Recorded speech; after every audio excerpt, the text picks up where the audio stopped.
रसाला भिन्न केलं रस एकच आहे वाट्या दोन तसं चैतन्य वाट्या दोन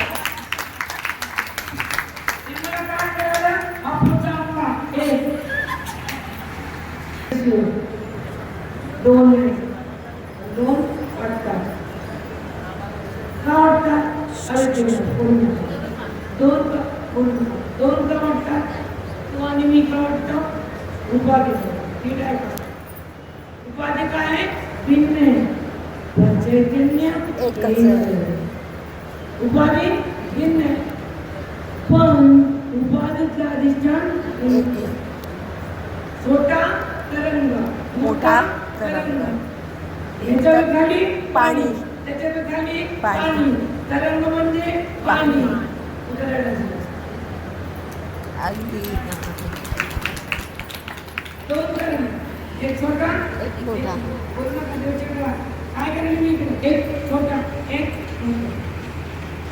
तरंगाला आधार पाणी मोठ्याला आधार पाणी तसं ईश्वराला आधार चैतन्य जीवाला आधार चैतन्य उपाधीचा विरास अधिष्ठानाचा ऐक्य तो झाला मुक्त आता कसं करायचं ऐक्य सांगितलं तुम्हाला नाही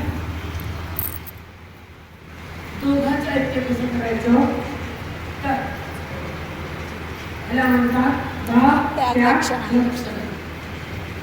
काय त्यागायचं आणि काय घ्यायचं जसं केळ घेतलं की चालपट टाकायचं मग बस खायचं झाडे घेतली की अंडोळ टाकायची वरचं खायचं आता पेढा घेतला टाकायचं बी नाही घ्यायचं बी नाही भोगायचं बघून खाल्ला पेढा काय टाकलं काय टाकलं काय सोडलं पटकन पेढा तसं पटकन त्याच्यामध्ये मन आत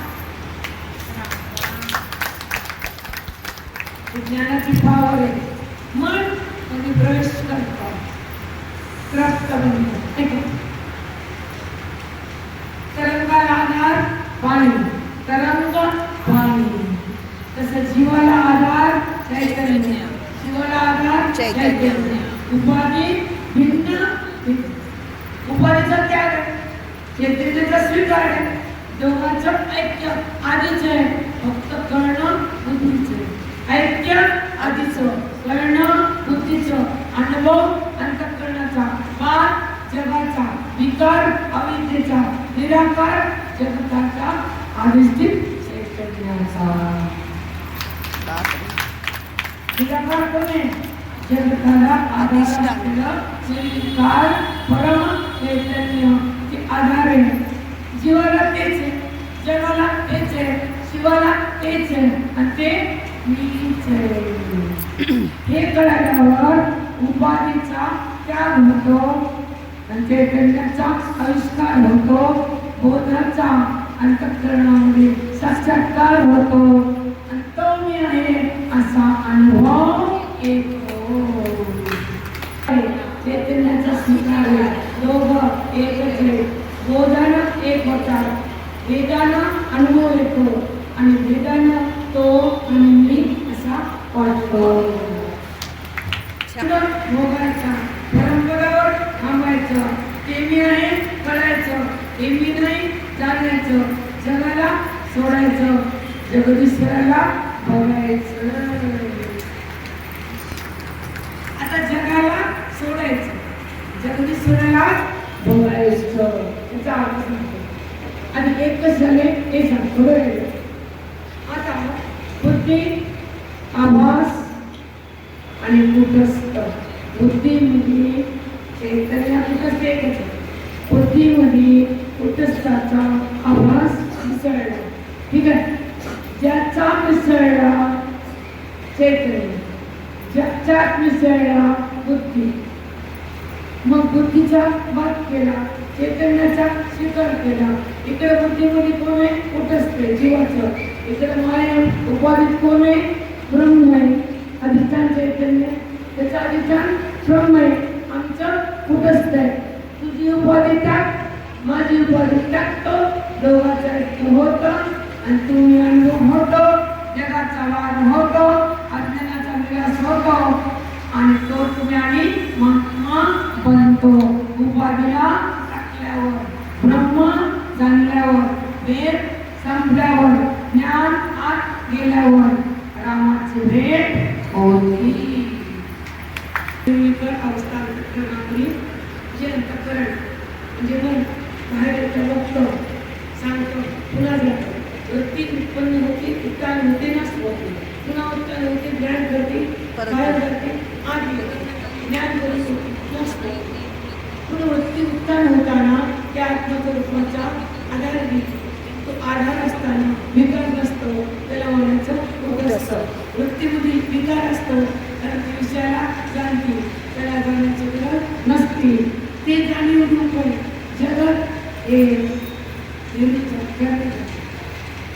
त्याला जाण्याचे काय, तो सगळ्याला जाणलं काय. पण वृत्तीच्या साह्यानं दृश्य जाणल्या जातं, ज्याच्यानं जाणल्या जातं तो जे जाणलं जातं ते खोटं, ज्याच्यामुळे जाणलं तो मोठा, जे जाणलं ते खोटं.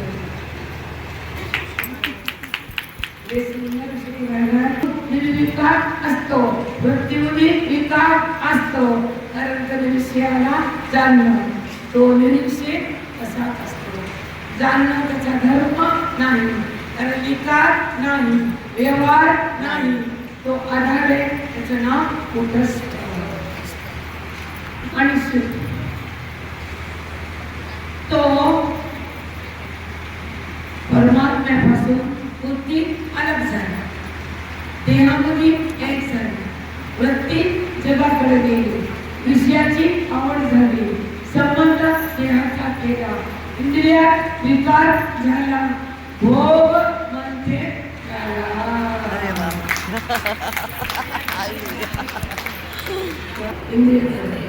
विकार झाला, विषय समोर आला, इंद्रियात विकार झाला, विषयाचा संबंध झाला, जीव संबंध देवाचा झाला, सुख पदरात आलं, मोहभंग झाला, अज्ञान भस्म केलं, मन राम झालं.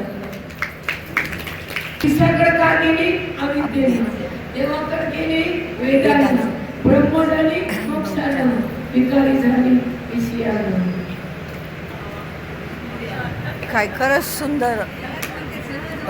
विषयाला बघितलं, बुद्धी निर्विकार झाली, रामाला बघितलं. मज्जा आहे, किती सुंदर आहे. खूप सुंदर. जगताला बघून ती मिथ्या ठरते.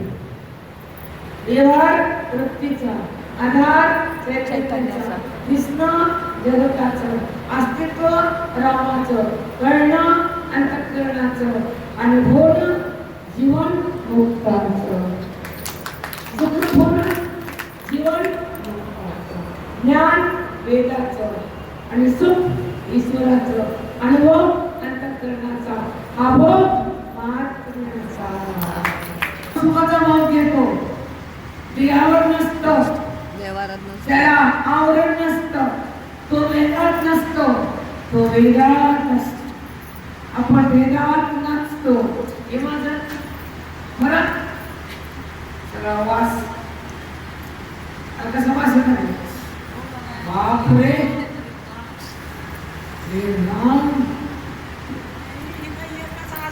का होतं, आवरण सकट काय राहतं, आणि वृत्ती भांबावून का जाते, ती का घाबरते, शांत का नाही वृत्ती, कारण तिला ईश्वराचा स्पर्श आहे, ज्ञानाचा आदर्श आहे, ग्रंथाची शक्ती नाही, संताची संगती नाही, म्हणून ती घाबरते. घाबरते काय वाटते? कोणते कोणते? संताची, ईश्वराची, देहाचा संबंध टाकला नाही, अविद्या संपलीच नाही, भ्रांती गेलीच नाही, बुद्धी बांबावून गेली, सुखी झाली, वेदात गेली, कर्ता बनली, जन्माला आली, अविद्या तशीच कायम राहिली. अविद्या केव्हा जाते? अविद्या त्रास का देते, अविद्या त्रास का देते, ब्रह्मविद्या सुख का देते. आपल्याला आपली ओळख होती, ज्ञानाची होती, सुखाची अनुभूती, मोक्षाची प्राप्ती, अज्ञानाची निवृत्ती, आधीची संगती. सांगा केवढे असं दुःख आहे, जसं संग तसा मोक्ष आहे, जसं पुण्य तसं सुख आहे. पुण्य दोन प्रकारचे, एक सकाम निष्काम. एक निष्काम. सकाम पुण्य भौतिक देतं आणि निष्काम पुण्य ज्ञान देतं. मग काय असं निष्काम पुण्य. निष्काम पुण्य. मला आलं का झालं? निष्काम करावं, कर्म चित्ताला शिवणे, अहम रवणे, भगवंतापासून मन दूर ठेवणे. सांगते मग केलं तर बोला पट्टा पट्टा, नाही तर पैसे द्या पट्टा पट्टा. दोन तोंडे दिले आज पैसे. अहम राहू नये. हा येस, अहम राहू नये. शिव. कर्मचित्ताला शिवणे, नेतीय वाटणे, रामातलं मन उठणे, भ्रांतीत जाऊने आणि वासना होणे. दुसरं चित्त काय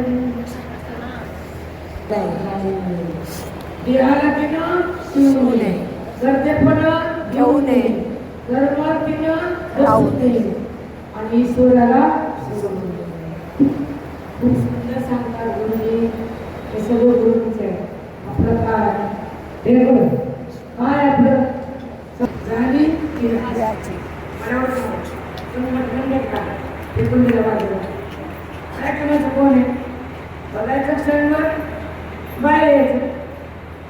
तिथं थांबायचं का द्वारात, थांबायचं नाही, त्याला सोडायचं नाही, अज्ञान झाडायचं, अविद्येला सोडायचं, ब्रह्मरस द्यायचा, मुक्त व्हायचं.